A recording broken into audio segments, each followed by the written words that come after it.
വാർത്ത റിപ്പോർട്ട് ചെയ്ത റിപ്പോർട്ടർ ടിവിക്കെതിരെ 100 കോടി രൂപയുടെ മാനനഷ്ട കേസ് നൽകി ബിജെപി സംസ്ഥാന അധ്യക്ഷൻ രാജീവ് ചന്ദ്രശേഖർ. റിപ്പോർട്ടർ ഉടമ Anto Augustine, consulting editor Arunkumar, coordinating editor Smriti Paruthikkad, news coordinator Jimmy James, Thiruvananthapuram bureau chief Prasad എന്നിവരടക്കം 9 പേർക്കെതിരെയാണ് കേസ്. 7 ദിവസത്തിനുള്ളിൽ വ്യാജവാർത്ത പിൻവലിച്ചു മാപ്പ് പറയണമെന്ന് നോട്ടീസിലുണ്ട്. വിവരങ്ങൾ എസ് ശാലിനി തിരുവനന്തപുരത്ത് നിന്ന് നൽകും. ശാലിനി, കേരളത്തിലെ സർക്കാരിനെ പ്രതിരോധത്തിലാക്കുന്ന ശബരിമല സ്വർണ്ണക്കവർച്ച, ഒപ്പം റിപ്പോർട്ടർ ടിവിയുടെ MD ആയിട്ടുള്ള ആന്റോ അഗസ്റ്റിൻ തന്നെ കേരളത്തിലെ ഫുട്ബോൾ പ്രേമികളെ പറ്റിച്ചുകൊണ്ട് നടത്തിയ മെസ്സി വരുമെന്ന പേരിൽ നടത്തിയിട്ടുള്ള തട്ടിപ്പുകൾ, ഇത്തരം വിഷയങ്ങളെല്ലാം മറച്ചു പിടിക്കുക എന്ന ലക്ഷ്യത്തോടു കൂടിയാണല്ലോ ഈ BJP സംസ്ഥാന അധ്യക്ഷനെതിരെ ഒരു വ്യാജ വാർത്ത നൽകി അനാവശ്യമായ ആരോപണങ്ങൾ ഉന്നയിച്ചത്. ഈ വിഷയത്തിൽ ഇപ്പോൾ റിപ്പോർട്ടർ ടിവിയും ഇതിന്റെ തലപ്പത്തിരിക്കുന്ന പല മഹാന്മാരും കുടുങ്ങുമെന്ന നിലയിലേക്ക് കാര്യങ്ങൾ പോകുകയാണ്. 100 കോടി രൂപയുടെ മാനനഷ്ട കേസ് നൽകിക്കൊണ്ട് കേസ് ഫയൽ ചെയ്തിരിക്കുന്നു BJP സംസ്ഥാന അധ്യക്ഷൻ രാജീവ് ചന്ദ്രശേഖർ. പറയൂ ശാലിനി.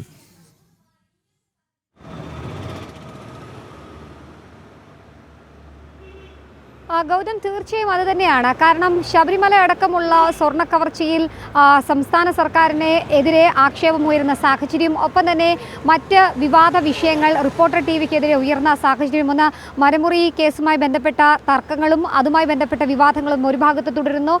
കേരളത്തിലേക്ക് മെസ്സി എത്തിക്കുമെന്ന വ്യാജ പ്രചരണം നടത്തി കൊച്ചിയിലെ കലൂർ സ്റ്റേഡിയം അടക്കമുള്ള സ്റ്റേഡിയങ്ങളടക്കം വെട്ടിപ്പൊളിച്ചിട്ട ഒരു സാഹചര്യം, അതിൽ വിമർശനങ്ങൾ ചാനലിനെതിരെ ഉയരുന്ന സാഹചര്യത്തിൽ കൂടിയാണ് BJPയുടെ സംസ്ഥാന അധ്യക്ഷന്റെ പേരിൽ ഒരു വ്യാജ വാർത്ത കഴിഞ്ഞ ദിവസങ്ങളിൽ റിപ്പോർട്ടർ TV പുറത്തുവിട്ടത്. അത് കർണാടകയിലെ ഒരു ഭൂമി ഇടപാടുമായി ബന്ധപ്പെട്ടാണ്. BJP സംസ്ഥാന അധ്യക്ഷൻ അതിൽ നേരിട്ട് പങ്കുണ്ടെന്നും 175 കോടി രൂപയുടെ ഇടപാട് രാജീവ് ചന്ദ്രശേഖർ നികുതി അടക്കം വെട്ടിച്ച് നടത്തിയെന്നുള്ള രീതിയിലുള്ള പ്രചരണമായിരുന്നു അന്ന് ആ വാർത്തയിൽ രാവിലെ മുതൽ തന്നെ തുടർച്ചയായി അവർ നൽകിയത്.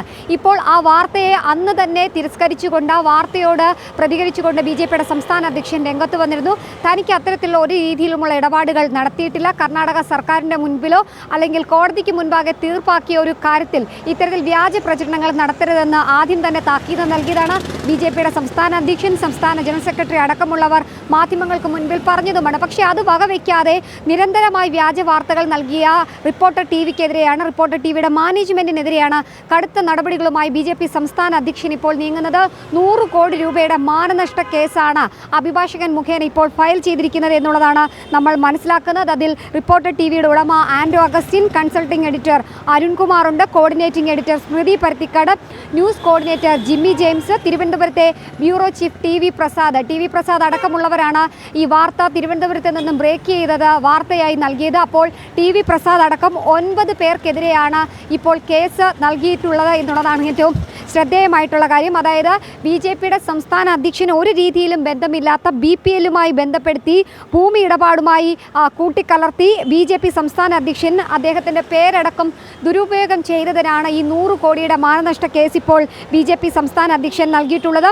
മുംബൈ ആസ്ഥാനമായ RHP പാർട്ട്നേഴ്സ് എന്ന നിയമസ്ഥാപന മുഖേനയാണ് ഇപ്പോൾ 100 കോടി രൂപയുടെ ഈ ഒരു മാനനഷ്ട കേസ് നൽകിയിട്ടുള്ളത്. ഒപ്പം തന്നെ 7 ദിവസത്തിനുള്ളിൽ ഈ വ്യാജ വാർത്ത പിൻവലിക്കണം. അതായത് അവരുടെ സോഷ്യൽ മീഡിയ വെബ്സൈറ്റുകൾ, ഒപ്പം തന്നെ അവരുടെ ഓൺലൈൻ മാധ്യമങ്ങൾ, അവരുടെ ടെലിവിഷൻ അടക്കമുള്ള എല്ലാ രീതിയിലുമുള്ള കണ്ടന്റുകൾ പിൻവലിച്ചുകൊണ്ട് മാപ്പ് പറയണം, ഒപ്പം തന്നെ നടപടികൾ സ്വീകരിക്കണം എന്നുള്ളതാണ് ഈ നോട്ടീസിൻ്റെ പ്രധാനപ്പെട്ട ആവശ്യം എന്നുള്ളത്. അതായത് തുടക്കം മുതൽ തന്നെ BJP സംസ്ഥാന അധ്യക്ഷൻ ചുമതലയേറ്റ് വന്നപ്പോൾ മുതൽ തന്നെ BJPയുടെ സംസ്ഥാന അധ്യക്ഷനും മുൻ കേന്ദ്രമന്ത്രിയുമായ രാജീവ് ചന്ദ്രശേഖറിനെ ചില ഇടത് ബൂർഷ മാധ്യമങ്ങൾ ലക്ഷ്യം വെച്ചിരുന്നു.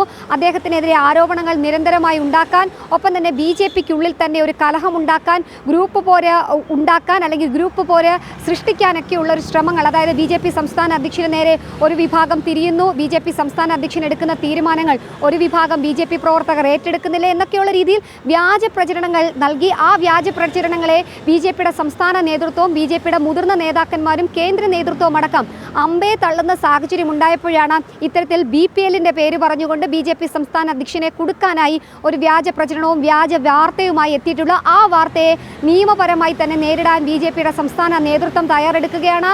BJPയുടെ സംസ്ഥാന അധ്യക്ഷൻ രാജീവ് ചന്ദ്രശേഖർ തന്നെ അതിൽ കൃത്യമായ നിലപാട് അറിയിച്ചതിന് പിന്നാലെയാണ് ഇപ്പോൾ നിയമ നടപടികളുമായി മുന്നോട്ട് പോകുന്നത് എന്നുള്ളതാണ് ഏറ്റവും ശ്രദ്ധേയമായിട്ടുള്ള കാര്യം. എന്തായാലും ഇതിന് റിപ്പോർട്ടർ ചാനൽ എന്തായാലും വലിയ വില നൽകേണ്ടി വരും എന്നുള്ളതിൽ സംശയമില്ല. മുട്ടിൽ മരമുറി കേസുമായി ബന്ധപ്പെട്ടതിൻ്റെ അന്വേഷണങ്ങൾ ഒരു ഭാഗത്ത് തുടരുന്നു, മറുഭാഗത്ത് മെസ്സിയെ കേരളത്തിൽ എത്തിക്കുമെന്ന് പറഞ്ഞ് കലൂർ പോലെയുള്ള ഒരു വലിയ സ്റ്റേഡിയത്തെ പൊട്ടിപ്പൊളിച്ച് അത് നാശം ആക്കിയിട്ടേക്കുന്ന ഒരു സാഹചര്യം.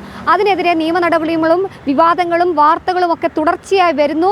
മെസ്സി കേരളത്തിൽ എത്തില്ല എന്നുള്ള സാഹചര്യത്തിലാണ് അതിൽ നിന്ന് മുഖം രക്ഷിക്കാൻ, ആ വാർത്തയിൽ നിന്ന് കേരളത്തിൻ്റെ വാർത്താ മാധ്യമങ്ങളെ മാറ്റിവിടാൻ, വഴിതിരിച്ചുവിടാൻ ഇത്തരത്തിലൊരു പ്രചരണം നടത്തിയത്. ആ പ്രചരണത്തിനെയാണ് ഇപ്പോൾ BJP നിയമപരമായി തന്നെ നേരിടുന്നത്. എന്തായാലും 100 കോടി എന്നുള്ളത് കൃത്യമായി തന്നെ ആ നോട്ടീസിൽ പറയുന്നുണ്ട്. അത് റിപ്പോർട്ടർ TV ഇനി എങ്ങനെ കൈകാര്യം ചെയ്യുമെന്നുള്ളതാണ് അറിയേണ്ടത്. എന്തായാലും തുടക്കത്തിലെ ഇത് വ്യാജ വാർത്തയാണ്. BJPക്ക് BPL-ഉമായോ അല്ലെങ്കിൽ BJPയുടെ സംസ്ഥാന അധ്യക്ഷന് BPL-ഉമായോ ഈ ഭൂമി ഇടപാടുമായോ ഒരു രീതിയിലുമുള്ള ബന്ധമില്ല എന്ന് തുടക്കം മുതൽ തന്നെ തെളിവുകളടക്കം പുറത്തു പറഞ്ഞിട്ടും അത് വകവയ്ക്കാതെ നിരന്തരം വാർത്ത നൽകിയ റിപ്പോർട്ടർ ചാനലിനെതിരെയാണ് ഇപ്പോൾ 100 കോടിയുടെ മാനനഷ്ട കേസ് ഫയൽ ചെയ്തിട്ടുള്ളത് BJPയുടെ സംസ്ഥാന അധ്യക്ഷൻ.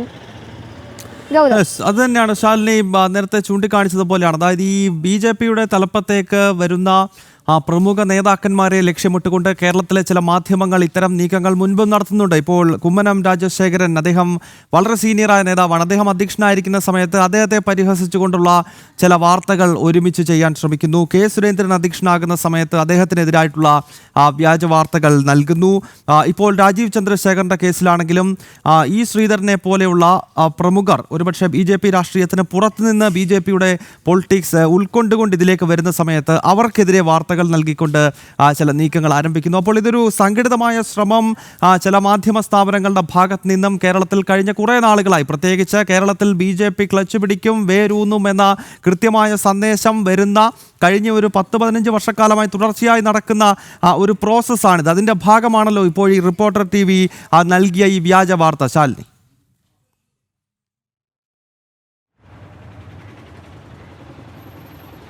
തീർച്ചയായും ഗൗതം, അതുതന്നെയാണ്. കാരണം ഒരു അര ഡസനിലടക്കം വരുന്ന ഉദാഹരണങ്ങളുണ്ട്. തുടർച്ചയായി എത്തുന്ന എല്ലാ സംസ്ഥാന അധ്യക്ഷന്മാരെയും ഒരു CPM കോക്കസ് അല്ലെങ്കിൽ CPM-ൻ്റെ ഒരു സിൻഡിക്കേറ്റ് ഭരിക്കുന്ന മാധ്യമ സ്ഥാപനങ്ങൾ ഫോക്കസ് ചെയ്യുക, അവർക്കെതിരെ വ്യാജ വാർത്തകൾ നൽകുക, അല്ലെങ്കിൽ അവരെടുക്കാത്ത തീരുമാനങ്ങൾ എടുത്തു എന്ന് പറയുക, അവർ അതിന് മുൻപുണ്ടായ അധ്യക്ഷനെതിരെ തിരിഞ്ഞു എന്നുള്ള രീതിയിൽ പ്രചരണം നടത്തുക, അതിനുള്ളിലുണ്ടാകുന്ന നേതാക്കന്മാരെ വെട്ടിനിർത്തുന്നു എന്നുള്ള രീതിയിൽ വ്യാജ പ്രചരണങ്ങൾ നടത്തുക.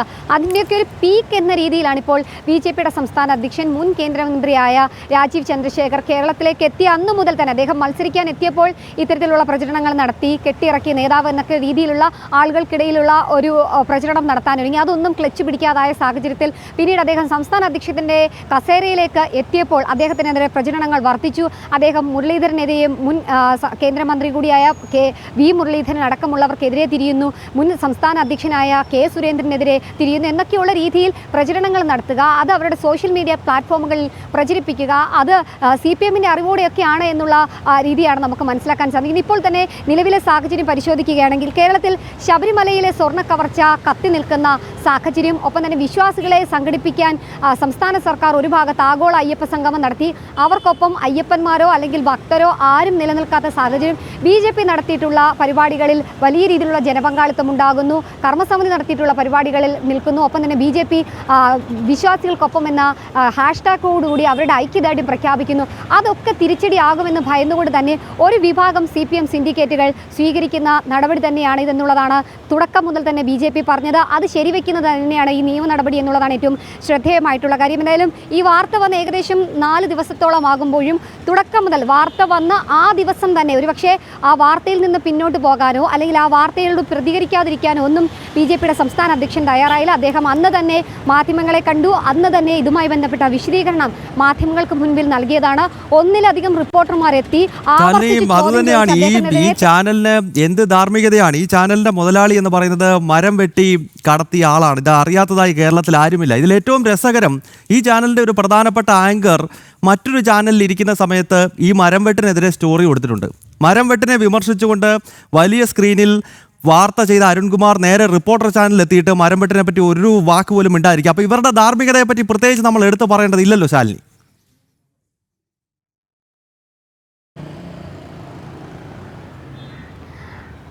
അതുതന്നെയാണ് ഗൗതം. കാരണം ധാർമ്മികത ഉണ്ട് എന്ന് നാഴിക്ക് 40 വട്ടം പറയുന്നു. റിപ്പോർട്ടർ എപ്പോഴും ശരിക്കും നേരിനും ഒപ്പമാണ് എന്ന് പറയുന്നു. അതേ അരുൺകുമാർ തന്നെയാണ് മറ്റൊരു സ്വകാര്യ ചാനലിൽ നിന്ന് ഈ ചാനലിലേക്ക് എത്തിയപ്പോൾ മുട്ടിൽ മരമുറി മറന്നുപോയ നിലപാട് സ്വീകരിച്ചിട്ടുള്ളത്. മുതലാളിയുടെ കയ്യിൽ നിന്ന് ശമ്പളം വാങ്ങുമ്പോൾ അത് ഓർക്കുന്നു പോലുമില്ല. അതേ അരുൺകുമാറും ഈ കേസിൽ പ്രതിയായിട്ടുണ്ട് എന്നുള്ളതാണ് ഏറ്റവും ശ്രദ്ധേയമായിട്ടുള്ള കാര്യം. അദ്ദേഹത്തിനെതിരെയും ഈ മാനനഷ്ട കേസിൽ ഉൾപ്പെടുത്തിയിട്ടുണ്ട് എന്നുള്ളതാണ് മറ്റൊരു ശ്രദ്ധേയമായിട്ടുള്ള കാര്യം. എന്തായാലും നിയമ നടപടിയുമായി മുന്നോട്ട് പോവുകയാണ്. വരുന്ന 7 ദിവസത്തിനുള്ളിൽ ഇതിനോട് മറുപടി ഉണ്ടായില്ലെങ്കിൽ കടുത്ത നിയമ നടപടിയുമായി ഇനിയും ബിജെപിയുടെ സംസ്ഥാന നേതൃത്വം, ബിജെപിയുടെ സംസ്ഥാന അധ്യക്ഷൻ രാജീവ് ചന്ദ്രശേഖർ പോകുമെന്നുള്ളതിൽ സംശയമില്ല. കാരണം കൈകൾ ശുദ്ധമാണ് എന്ന് തുടക്കം മുതൽ തന്നെ ബിജെപിയുടെ സംസ്ഥാന അധ്യക്ഷൻ പറഞ്ഞതാണ്.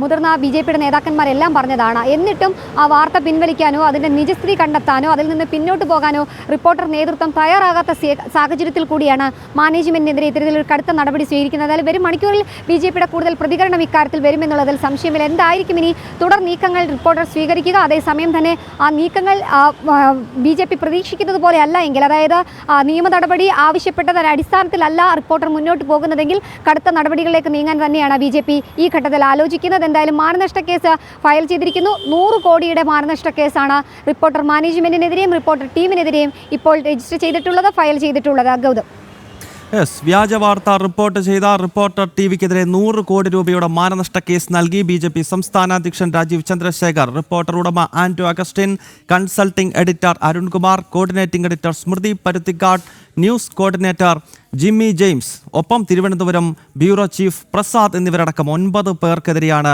കേസ് നൽകിയിരിക്കുന്നത്. 7 ദിവസത്തിനുള്ളിൽ ഈ വ്യാജ വാർത്ത പിൻവലിച്ച് മാപ്പ് പറയണമെന്ന് നോട്ടീസിൽ ഉണ്ട്. എസ് ശാലിനിയാണ് ഈ വളരെ പ്രധാനപ്പെട്ട വാർത്തയുടെ അപ്ഡേറ്റ്സ് പങ്കുവച്ചത്.